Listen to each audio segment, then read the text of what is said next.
Hola golafres, soc l'Albert. Aquí em teniu amb una nova recepta tradicional. Bé, nova, tradicional, amb un nou vídeo en el que fem una recepta tradicional catalana com l'està sempre. I avui mirarem de fer, i que ens surti bo, un fricandó.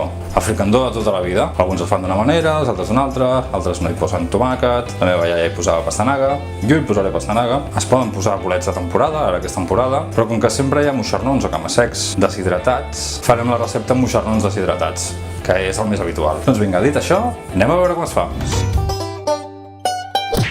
I per fer-ho necessitarem filets de vedella de la part de la llata, són d'aquests primets, farina per arrebossar, sal i pebre, un parell de cebes, un parell de tomàquets madurs.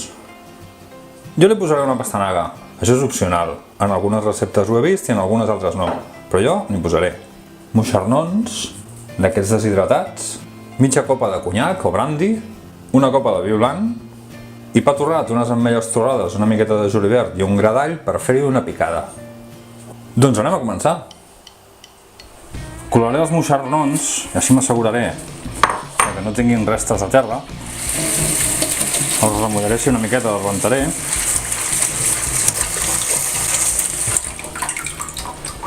Els posaré en un bol i els deixarem en remull almenys una horeta abans de coure'ls. Bé, de fet els rehidratem. Bé, ja es comencen a inflar. Ja fan més voltor que abans. Mira que xulos.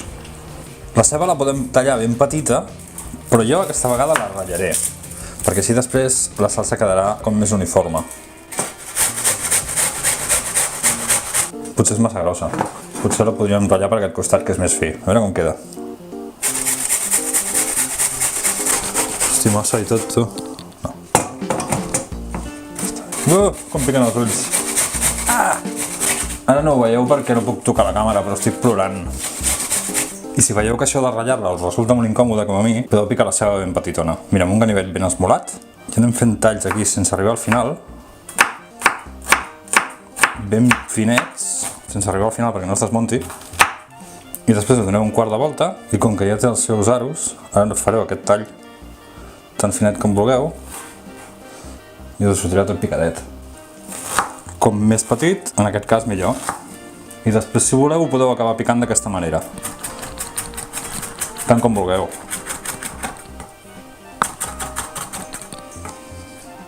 Ja ho tenim. I jo me'n recordo que la iaia hi tirava pastanaga perquè la trobàvem a rodanxes en el fricandó. Així que la tallarem així. Primeta, a rodanxetes. Així doncs, el primer que farem serà salpebrar la carn, per tots dos costats, esclar. L'enfarinarem i de seguida que la tinguem enfarinada l'anirem fregint en una paella amb oli ben calent.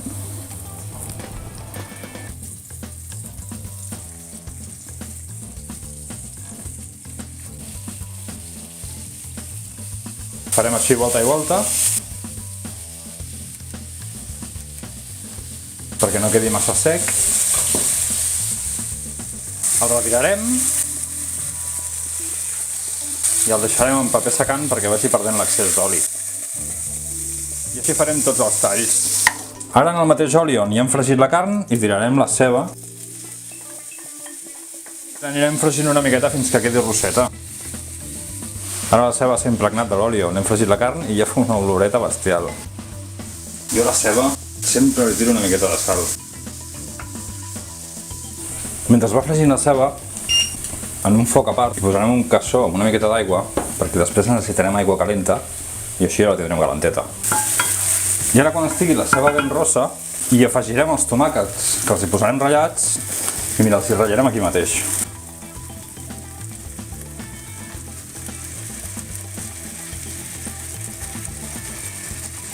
I us seguirem fregint uns minutets més. I ara suposo que també és un bon moment per tirar-hi la pastanaga, perquè també se sofregeixi una miqueta. Que segurament hi haurà algú que dirà: no, què fas? Ara no! O jo no hi poso pastanaga. Doncs la meva àvia n'hi posava. Segur que quedarà ben bo. Tindrà els moixernons, la pastanaga. Ara que ja tenim el sofregit així avançat, hi tornarem a posar la carn a la cassola.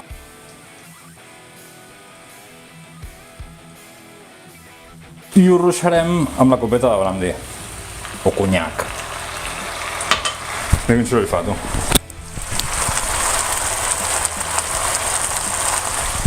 Quina oloreta.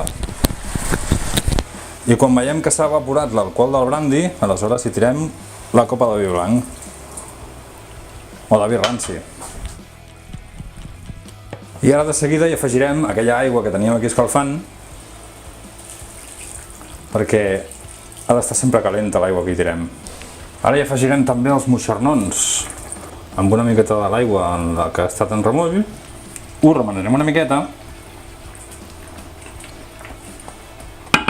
Baixarem el foc i ho deixarem coure a mig tapat, que vagi fent xup-xup durant almenys uns 40 minuts. Mentre això fa xup-xup a poc, prepararem una picada amb el pa torrat, les ametlles torrades, el gra d'all i la miqueta de julivert, i quan quedi uns 5 minutets així per acabar la cocció, li afegirem el fricandó. Buf, quina oloreta fa! Perquè sigui més fàcil, hi posarem una miqueta de suc aquí, del líquid, remenarem una miqueta i l'incorporarem. Ens ajudarà que la salsa agafi textura. Ho remenarem una miqueta. I ara seria moment també de mirar com està de sal, perquè abans no n'hi hem posat. Hi posem una miqueta.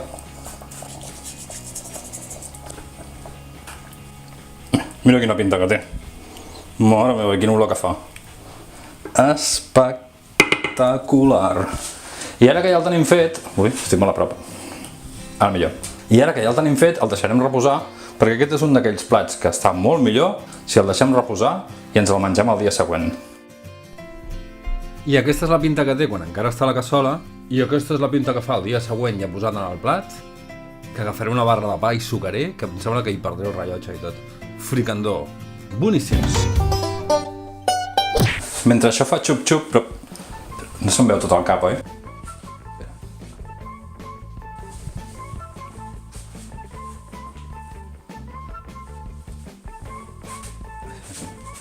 Mentre això fa xup-xup a poc, prepararem una picada amb el... Espera. Com ho fem, això? Tornem aquí, val?